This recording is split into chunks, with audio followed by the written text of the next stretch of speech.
22년도 2차 시험 기출문제 풀이 세 번째죠. 3번 문제 같이 풀어볼게요. 3, 4, 5를 한번 같이 묶어서 여러분들이 공부하시면 될 것 같아요. 자, 3번 문제는 일단 배점이 25점짜리고요. 내용을 보니까 A 차량은 도로를 진행하다 앞쪽 진행차로 떨어져 있던 낙하물을 충격하고 접촉 부위가 맞물린 상태로 20m를 더 이동하고 정지하였다.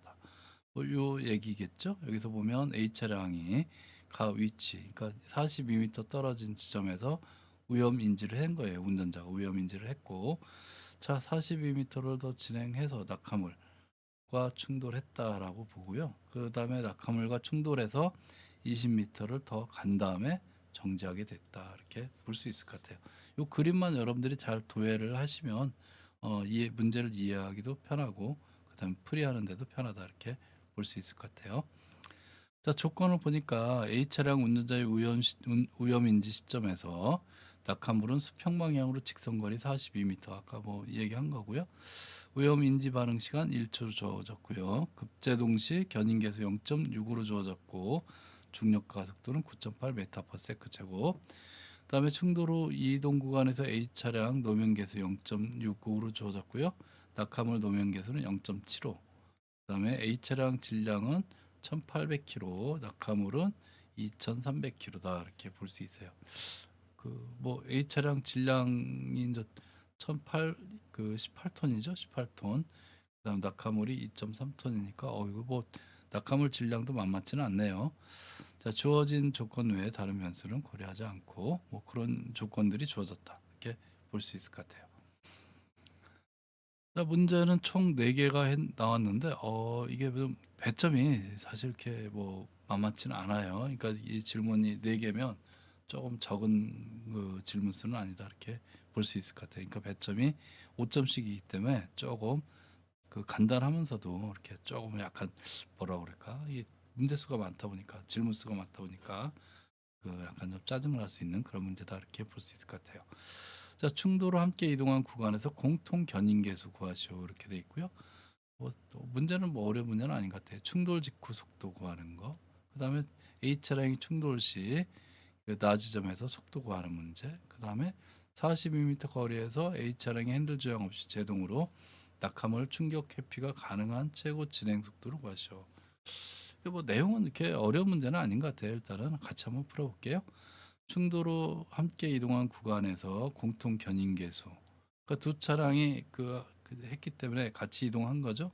예, 그거는 뭐 사실 우리가 이제 그 A 차량의 질량과 견인 계수 이렇게 주어졌기 때문에 이 형태로 우리가 구할 수 있다. 각각에 대해서 이렇게 해주고 그다음에 총 질량에 대해서 이렇게 해주는 거 생각해 볼 수가 있겠죠. 예. 자, 요 공통 견인계수 요렇게 구한 거다. 그러니까 총 질량분의 그다음에 각각의 질량과 견인계수, 요게 이제 어떤 공통 견인계수다, 이렇게 볼 수 있겠죠. 그러면 요걸 대입해서 각각 계산해 보면 공통 견인계수는 얼마? 0.66이 나온다, 이렇게 볼 수 있어요. 그죠? 그리고 이제 여러분들이 상식적으로 그거를 한번 좀 생각할 수도 있어요. 어떤 형태로 생각할 수가 있냐면, 자, 질량이 크면 클수록 어떻게 보면 이 견인계, 그러니까 미치는 그 질량이 크면은 가속도도 그렇고 뭐로도 그렇고 이렇게 속도 변화가 크지가 않죠. 속도 변화가 크지 않다는 얘기는 가속도가 크지 않다, 이렇게 볼 수 있어요. 가속도가 안 크니까 당연히 견인계수나 이런 것들이 안정화돼 있다, 이렇게 볼 수 있어요. 그죠? 자, 그럼 상식적으로 생각하면 공통 견인계수, 얘하고 얘가 주어졌는데 얘하고 얘의 공통 견인계수 한꺼번에 같이 움직이니까 그럴 때는 어떻게 되느냐? 여기서 이제 결국은 무게차로 이렇게 하는데 거의 보니까 10분의 1 수준이다, 그죠? 예, 1800이고 아니 만 18,000이죠. 18,000과 2,300이니까 10분의 1은 아니더라도 거의 뭐 제가 보기에는 9배 정도, 그죠? 9배 정도 되겠죠. 9배 정도.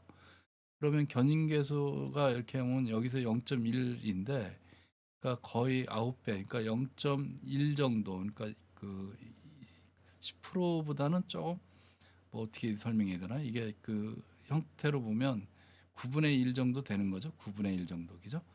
그러면 이 0.75와 0.65에서 본다면 0.65하고 75 사이에서 누구 어느 쪽에 얘 쪽에 왜 그러면 얘가 질량이 워낙 크니까 질량이 크니까 견인계수도 크게 변화가 없을 거 아니에요, 얘기죠? 그럼 공통이니까 얘보다는 큰데 얘보다는 훨씬 작겠죠. 훨씬 작다는 거예요. 왜냐면 얘가 크면은 바로 이 뭐죠? 그 감속이나 이런 것들이 그 속도 변화가 크게 발생해야 되는 건데 그렇지를 못하다니까 무게가 높으니까. 그래서 상식적으로 생각하더라도 0.65보다는 큰데 0.75보다는 한참 작겠다. 그러면 0.66, 0.67 이 정도 되겠다라고 머릿속에서 충분히 미리 사전에 계산을 할 수 있다라는 거죠. 그죠? 자, 어쨌든 그렇게 해서 계산한 값이 0.66이 나왔고요. 그러니까 이런 것들은 어느 정도 이제 여러분들이 요령이 생기면 이런 정도 나오겠다. 그 검증이 될 수 있다라는 거죠. 그죠? 그렇게 보시면 될 것 같고. 자, 두 번째. 충돌 직후 속도는 어떻게 되느냐 이렇게 줬어요. 그죠? 충돌 후 이동 거리가 20m로 주어졌고 최종 정지 위치 주어졌죠. 최종 정지. 그러니까 나중 속도는 0이란 얘기고 충돌 후 공통 견인 계수 주어졌었죠. 아까 0.669 했어요. 그죠? 자, 중력 가속도 주어졌고. 그럼 충돌 직후 속도는 당연히 뭐가 된다? 자, 이런 형태로 계산되겠죠. EFGD. 그러니까 EAD. 그러니까 나중 속도는 0이기 때문에 자, 이렇게 우리가 계산할 수 있다라고 볼 수 있고요. 그럼 여기다 계산해서 대입해 보면 2 곱하기 0.66 곱하기 9.8 곱하기 20 루트니까 계산해 보면 16.08이 나온다. 이렇게 볼 수 있어요. 자, 이게 공통 속도다. 보시면 될 것 같고. 자, A 차량이 충돌 시 지점 그게 낮 지점인데 그때 그 속도는 어떻게 되느냐 이렇게 문제 나왔어요. 그죠? 자, 충돌 직후 공통 속도 조금 전에 구했죠. 16.08. 질량 A 차량 18,000이라고 되어 있고요. 낙하물이 2,300km. 자, 이렇게 주어졌고요. 충돌 전 낙하물 속도는 정지했으니까 0이겠고요. 자, 그러면 이 나시점에서 속도 구하는 거 어떻게 구하느냐 이렇게 보면 자, 일단은 운동량 보존 법칙을 그대로 적용할 수 있다 이렇게 보면 돼요. 그죠? A 차량이 충돌 시 속도니까 여기서 이제 그 정보들이 다 주어졌기 때문에 어쨌든 어렵지 않게 구할 수 있다 이렇게 보시면 될 것 같아요. 그럼 이렇게 정리해 보면 우리가 A 차량, 그러니까 A 차량의 충돌 시 속도 그거를 이제 VA라고 한다면 이런 형태에서 우리가 구할 수 있다. 앞에서 자 이렇게 대입해서 각각 대입해서 계산해 보면 18.13m/s가 나온다 이렇게 볼 수 있어요. 그죠? 그래서 A 차량의 충돌 시 속도는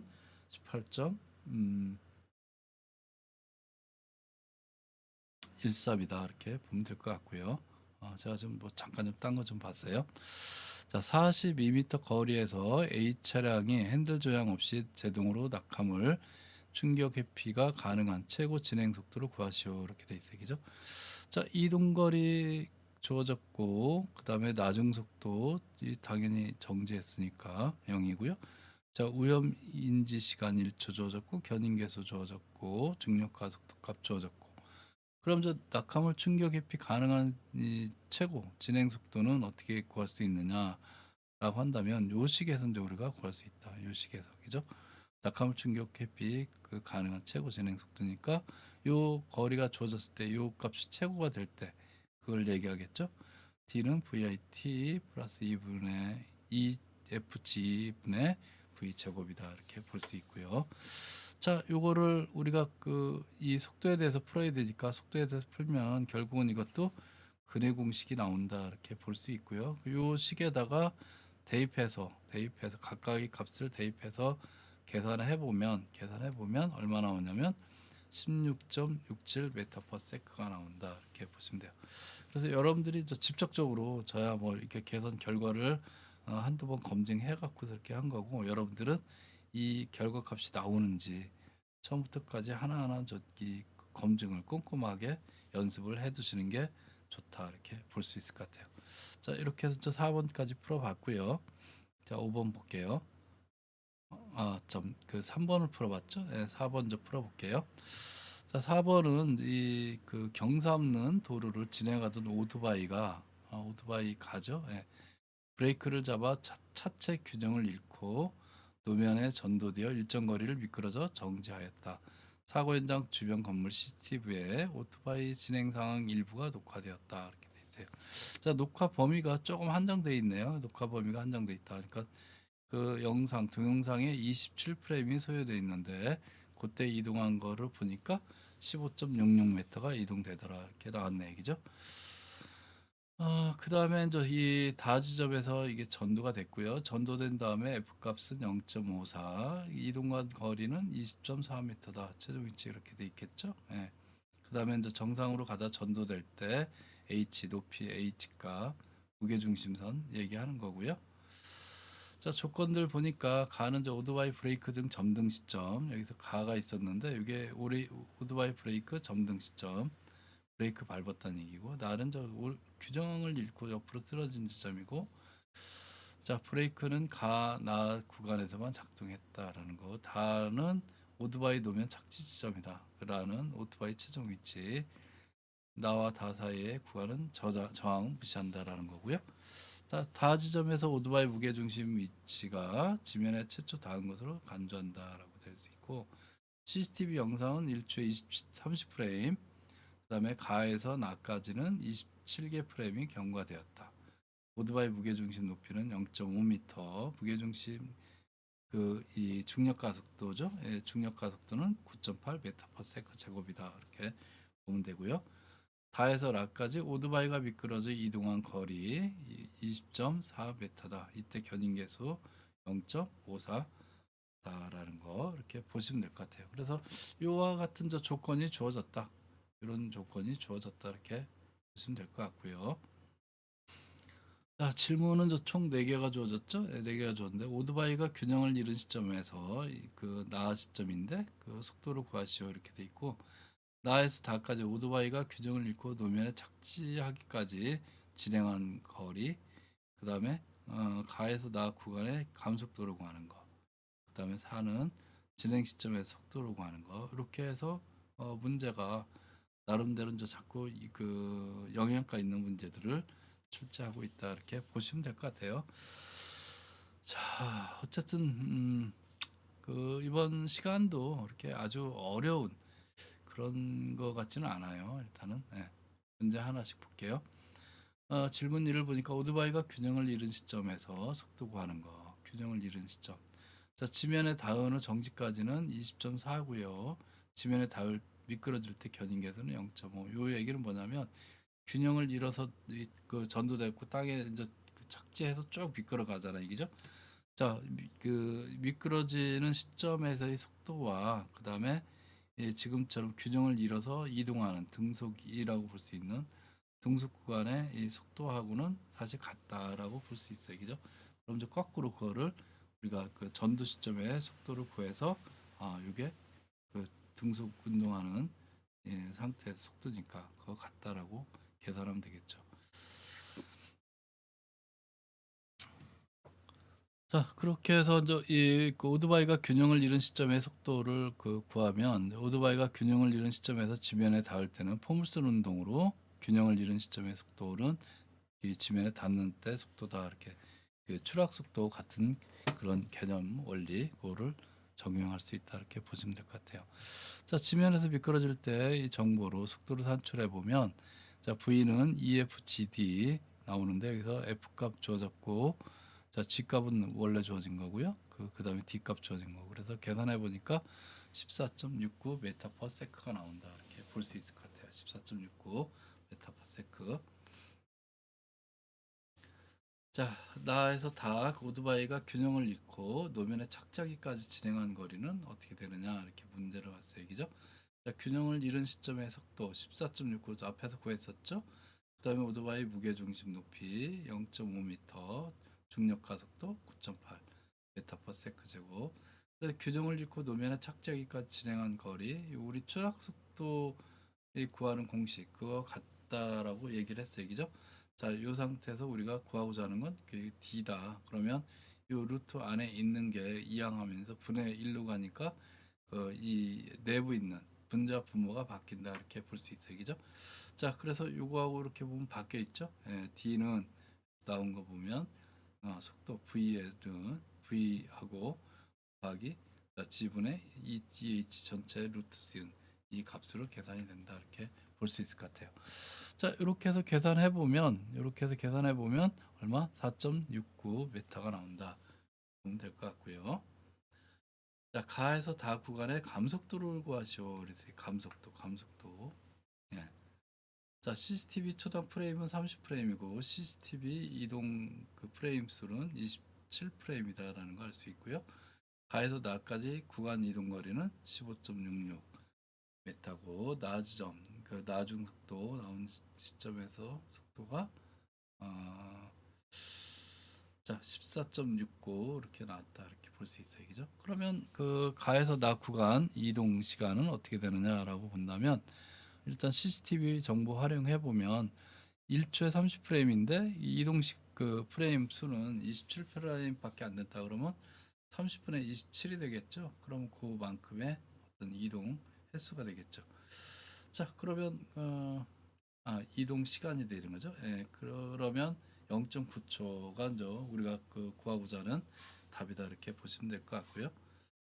자 감속도는 어떻게 되느냐 그러면 감속도는 D는 해서 VE 그 나중 속도죠. 예, VET 마이너스 2분의 1 AT 제곱인데 여기서 이제 T 값 주어졌고 속도 값 주어졌고 D 값 주어졌고 그러니까 뭘 알 수 있다? 그 A 값을 알 수 있다 이렇게 보시면 돼요, 그죠? 그래서 요 식에서 A 값은 요 식에서 A 값 자체 우리가 뽑아낼 수 있겠죠? 예, 요거다 이렇게. 그래서 A는 계산해 보면 이런 형태로 값이 계산된다. 자, 대입해서 계산해 보면 마이너스 얼마? 6.02 메타퍼세크가 나온다. 그리고 감속도 6.02 메타퍼세크 제곱 이 형태가 된다라는 거 알 수 있고요. 자 마지막 이제 질문 이 네 번째죠. 그러니까 그 가하 시점의 속도는 어떻게 되느냐 이렇게 돼 있어요, 그죠? 그러니까 나 시점의 속도는 조금 전에 구한 14.69 메타퍼세크고요. 이때 가속도는 A는 마이너스 0.60이라고 그랬어요. 602 메타퍼세크 제곱. 자, 이동 거리는 15.66, 이동 시간은 0.9초다. 이건 앞에서 다 구한 거죠. 예. 그럼 이제 가 시점의 속도는 어떻게 되느냐라고 본다면 자, 1공식, 2공식, 3공식 세 개를 다 이렇게 쓸 수가 있는데 여러분들이 어떻게 보면 이제 여기서 이 구하고자 하는 그런 형태로 이렇게 쉽게 여러분들이 생각하시면 되는데 자, 그 구하고자 하는 게 이 나중 속도와 그다음에 처음 속도, 가속도 시간이 주어졌기 때문에 그 1공식이라고 돼 있는 6공식을 활용해도 되고요. 자, 이렇게 해서 그 대입해 보면 VI는 VE하고 AT가 있으니까 계산해 보면 20.11이 나온다. 이렇게 보시면 돼요. 20.11. 자, 또 다른 거는 요 공식이 있었죠. 요 공식에서도 똑같이 계산해 보면 결과는 똑같아요. 이래든 저래든 결과는 똑같다. 이렇게 보시면 되고. 그러니까 여러분들이 이런 생리만 좀 잘 알고 있으면 된다. 보시면 될 것 같아요. 그래서 가시점의 속도는 20.11이 된다. 이렇게 보면 될 것 같고요. 자, 다섯 번째 문제 그냥 바로 들어갈게요. 자, 그 승용차가 횡단하는 보행자와 그 충돌 후 스키드마크 끝점에서 정지했다. 그러니까 여기서 이렇게 보행자를 충돌하고 이 정지를 한 거예요. 사고 당시 승용차 영상 기록 장치 블랙박스에는 음성 자료만 기록되었고 승용차의 제동음 발생 시간은 2.5초로 확인되었다. 이렇게 돼 있어요. 2.5초이죠. 예. 그래서 스키드마크 발생 시점에서 이 충돌 지점까지 13m 정도 떨어졌고요. 그 다음에 7m 스키드마크 끝점 더 간 다음에 스키드마크 끝점이 있었다라는 거죠. 그래서 전체적으로 따지면 이 발생 시간은 2.5초고요. 자, 조건은 승용차 스키드마크 20m, 제동음 발생 종료 시점 스키드마크 발생 및 충돌 종료 시점과 동일 보행자 충돌로 인한 속도 변화는 없다 이렇게 했고 중력 가속 이건 뭐 정확한 값이고요. 자, 이런 주어진 조건에서 이 그 세 가지 질문을 했어요, 그죠? 그러니까 승용차 제동시 견인 계수는 어떻게 되느냐? 자, 승용차가 제동하여 발생시키는 스키드마크 시작점의 속도, 그다음 보행자 충돌 시점의 승용차 보행 그러니까 속도는 어떻게 되느냐? 이 세 가지를 질문하고 있다 이렇게 보시면 돼요.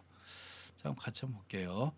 자, 첫 번째로 승용차 제동시 견인 계수. 이거는 뭐 사실 그 여러분들이 어렵지 않게 구할 수 있어야 될 거예요. 그죠? 왜 그러면 A는 우리가 제동한다 그러면 이 운동학에서 제동한다. 그러면 A는 반드시 뭐하고 G값은 9.8 메타퍼세크로 우리가 상향수가 돼 있기 때문에 A는 FG에서 F값이 뭐냐.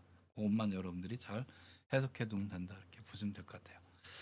자, 제동 시작부터 최종 정지까지 이동 거리는 20m고 이동 시간은 2.5, 중력 가속도는 이렇게 됐다.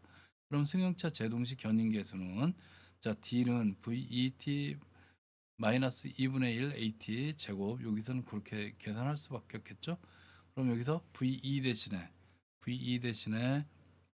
그 지금 최종 정지했으니까 VE 대신에 그러니까 VE 값이 0인 거죠. 그러니까 이 대신에가 아니라 이 값이 0인 거고 그다음에 A 값은 마이너스 FG 이렇게 계산한 거고 그래 시간 주어졌죠. 예, 그렇게 계산해 보면 우리가 구하고자 하는 값은 얼마가 나오냐?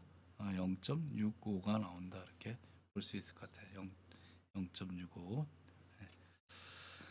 자, 그래서 승용차 제동시 견인 계수는 0.65가 나온다. 이렇게 볼 수 있고요. 질문 두 번째. 승용차가 제동하여 발생시킨 스키드마크 시작점에서의 속도를 구하시오. 이렇게 돼 있어요. 그죠? 그러니까 승용차가 제동하여 발생시킨 스키드마크 시작점에서의 속도 이렇게 돼 있어요.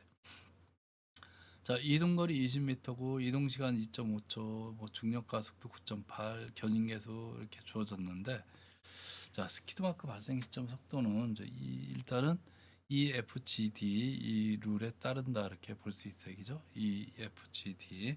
그래서 2 곱하기 0.65 곱하기 9.8 곱하기 20m 간단하게 계산할 수 있다. 15.96 m/s다. 이렇게 보면 되고요. 자, 세 번째 질문 볼게요. 네.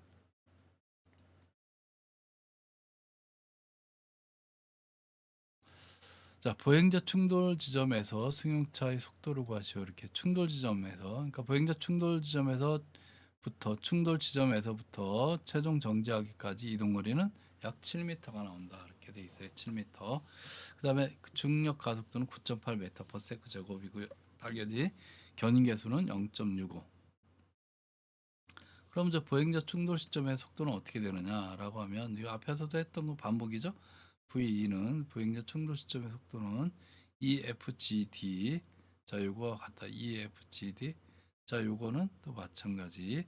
그러면 이 그 각각의 대입해서 결과값을 뽑아내 보면 2 곱하기 9 곱하기 그러니까 0.65 곱하기 9.8 곱하기 7. 그죠?